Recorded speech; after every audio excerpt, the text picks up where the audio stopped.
প্লাসিবল effect জিনিসটা কি? ধরুন আপনার ঘুম আসে না, রাতে নিদ্রাহীনতায় ভোগেন। এই মুহূর্তে ডাক্তারের কাছে গেলেন, ডাক্তার আপনাকে ঔষধ দিল, কিন্তু সেই ঔষধেও কোনো কাজ হলো না।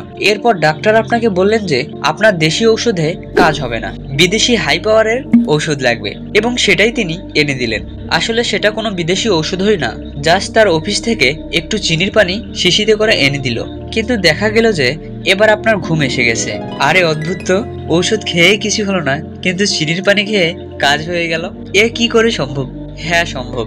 কি করে সম্ভব সেসবই এখন আলোচনা করব। এই যে এতক্ষণ আমরা যে ব্যাপারটা দেখলাম, সেগুলো যতটা না মেডিসিনের কেরামতি, তার চেয়েও বেশি যে জিনিসটা লক্ষ্য করার মতো তা হচ্ছে মানসিক অবস্থা। আর এইরকম সিচুয়েশনকে আমরা প্লাসিবল ইফেক্ট বলতে পারি।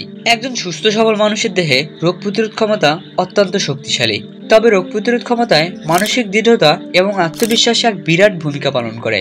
দেখা যায় আত্মবিশ্বাসের ফলে অনেক সময় মানুষের ছোটখাটো অসুখ বিসুখ সেরে যায়, আবার অনেক ছোটখাটো অসুখও মানসিক দুর্বলতার কারণে এক বড় সমস্যায় পরিণত হয়। তাই বলে ইমিউন সিস্টেম বা রোগ প্রতিরোধ ক্ষমতা কি মস্তিষ্কের সাথে সম্পর্কযুক্ত? হ্যাঁ অবশ্যই কিছুটা সম্পর্ক আছে, কারণ মানুষের শরীর আর মন একে অপরের পরিপূরক। মস্তিষ্ক আমাদের মানসিক অবস্থার পরিচালনা করে, তবে প্লাসিবোর প্রভাব ব্যক্তিবিশেষে কম বেশি হতে পারে।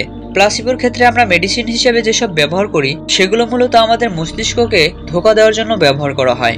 মস্তিষ্ক ভেবে নেয় তাকে মেডিসিন দেওয়া হয়েছে, তার মানে সে সুস্থ। ঠিক যেমনটা দেখলাম ঘুমের ওষুধের ক্ষেত্রে, সেখানে আপনাকে যখন এই বিদেশি ওষুধের কথা বলা হলো, আপনি ভাবলেন খুব হাই পাওয়ারের ওষুধ, এবার ঘুম আসবেই। আপনার মস্তিষ্ক এটাই ভেবে নিয়েছে, আর তাতেই আপনার ওই চিনির পানি খেয়ে ঘুম এসে গেছে। শরীরের সাথে মনের একটি সরাসরি যোগাযোগ আছে বলেই ডাক্তাররা আজকাল প্লাসিবল পদ্ধতিতে চিকিৎসা করে থাকেন। এজন্য নিজের মধ্যে সবসময় পজিটিভ একটা মনোভাব রাখবেন, যেন হালকা কোনো অসুস্থতা আপনাকে গ্রাস করতে না পারে। মনের শক্তি অনেক, এটা হয়তো আপনি অনুভব করতে পারবেন না, কিন্তু পৃথিবীতে যত বড় সৃষ্টি আছে সেগুলো মনের দৃঢ় বিশ্বাস আর শক্তির বলেই গড়ে উঠেছে। আজকে এ পর্যন্তই, কথা হবে আবার অন্য কোনো ভিডিওতে।